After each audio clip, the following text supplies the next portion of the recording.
As a He-Man fan, I really tried to like this title. I watched the original cartoon as a kid, and had all the trinkets, the playsets, action figures, and even a He-Man sticker book. Yet I'm not so much of a fangirl as to stick up for a game like this, which is obviously a rushed and poorly designed cash grab. Where do I begin? First of all, the game is not based on the original He-Man series, but on the remake. Thus, all the characters have had subtle makeovers from their originals. He-Man is slightly lankier and not as manly as his 80s counterpart.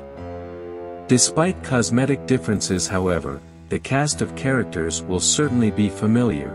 There is the Wizard Orko, the Friends Man-at-Arms, Man-E-Faces and Teela, and a host of recognizable villains including Trapjaw, Beast Man, Mare-Man, and of course Skeletor.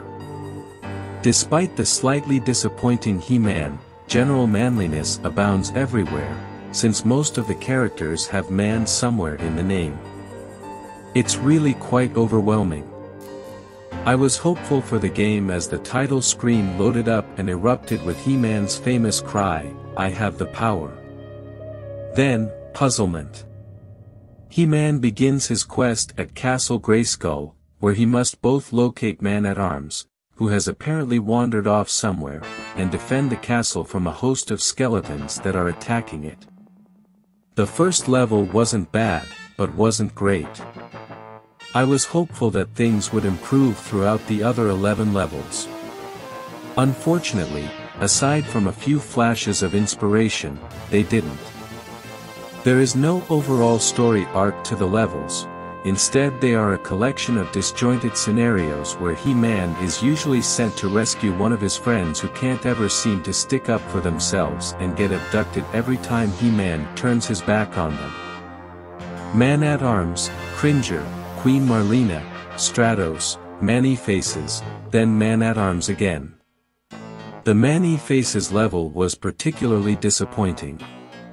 He-Man is instructed to help Man-E-Faces defend the castle from Skeletor's attack. I assumed this would mean that I would eventually have Man-E-Faces tagging along as an ally. However, when I finally found him, he said something like, "Oh great He-Man, thank goodness you're here," and then disappeared. Again, He-Man was left to fix everything. The last few levels crystallize somewhat around a quest to journey to Snake Mountain to save Teela, who has been, wait for it, abducted. Of course, since He-Man is the most powerful man in the universe, I was expecting to see some heavy-duty sword-wielding prowess. Not so, since He-Man has a limited number of moves that are, frankly, rather on the wimpy side.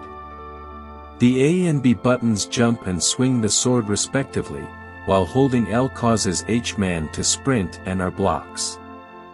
He-Man can also perform a jump attack and a charged attack, but the overall lack of variety when fighting was very disappointing.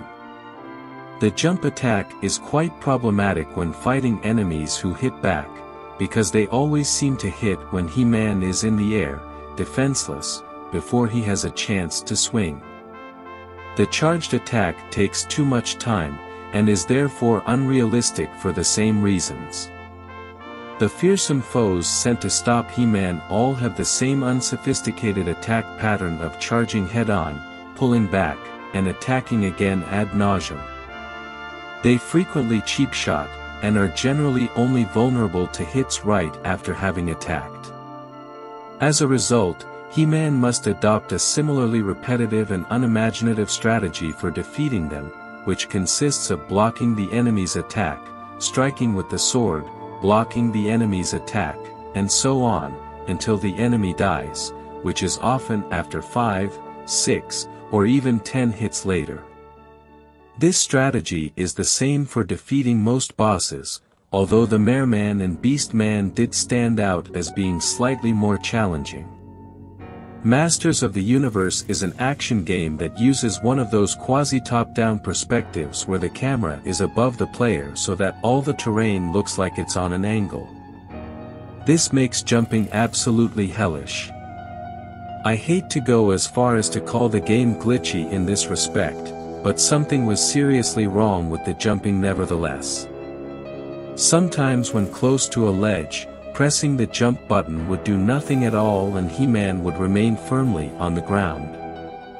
A successful jump involves painstakingly aligning He-Man with the next platform, pressing the jump button and praying, since the perspective often makes it difficult to judge angles correctly. Hit detection is wretched here. If He-Man is just slightly touching the edge of the platform, he dies, because the game thinks he has landed in the water/lava. Level designs are repetitive and totally linear and artificial. Aside from a few tasks like having to smash rocks or cut down a tree to cross a river, He-Man does not interact with the environment at all. The terrain obviously continues off-screen, but He-Man isn't allowed to walk there.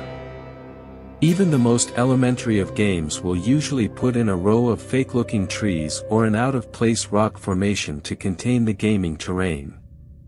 Not so with Masters of the Universe. No explanation is given for why He-Man can't leave the screen.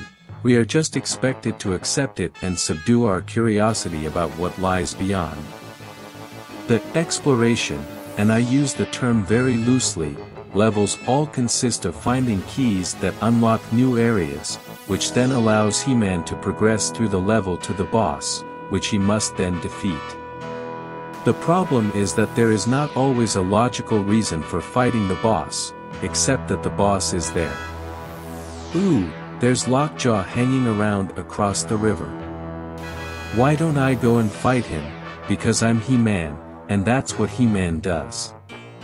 One blatantly silly scenario involves saving Cringer, who has been abducted by Clawful. After progressing through the level, He-Man arrives at the foot of a large hill with a cage at the base. Upon approaching the cage, we see that Cringer is inside. Then we are told, He-Man, you must defeat Clawful to set Cringer free. Why? Clawful is all the way up at the top of the hill, while Cringer is sitting there right in front of He-Man. Sure, he's locked up and all, but iron bars are no match for the manly He-Man. Why doesn't he just break the bars, take the cat, and get the hell out of there?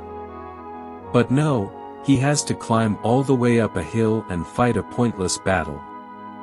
I know, without fighting and boss battles, there would be no game. But the developers should have devised more intelligent reasons for He-Man to do the things he has to do, rather than just telling us he must do it in order to finish a level. Besides these exploration/fighting levels, there are 3 vehicle levels, where He-Man rides either Cringer or Stratos with the goal of trying to collect all 20 crystals. Again, rather disappointing. These levels were obviously included as an interlude from the fighting levels, but when I think of similar racing-type levels in, for example, Klonoa, Empire of Dreams, the ones in Masters of the Universe just don't measure up. Control is stiff and limited to left, right, forward or back while traveling along a flat surface that never changes or turns. Even those looking for a simple romp through the fields of nostalgia will find little to get excited about with Masters of the Universe. The graphics are grainy at best, and the characters and enemies are rendered with a poor amount of detail that makes it hard to pick out any defining features. As for He-Man's allies, they aren't even animated, but instead show up as little rotating coins with the person's face on it. Touching the coin cues some dialogue with that person, but after the dialogue is over, they immediately disappear. Cheap. Very cheap. That, in a nutshell, is what is wrong with Masters of the Universe. To a complacent and casual gamer who just wants a quick nostalgia-driven romp through a vaguely He-Manly universe, go knock yourself out. But others, myself included, will quickly realize that Masters of the Universe is a game of chronic underachievement and unrecognized potential.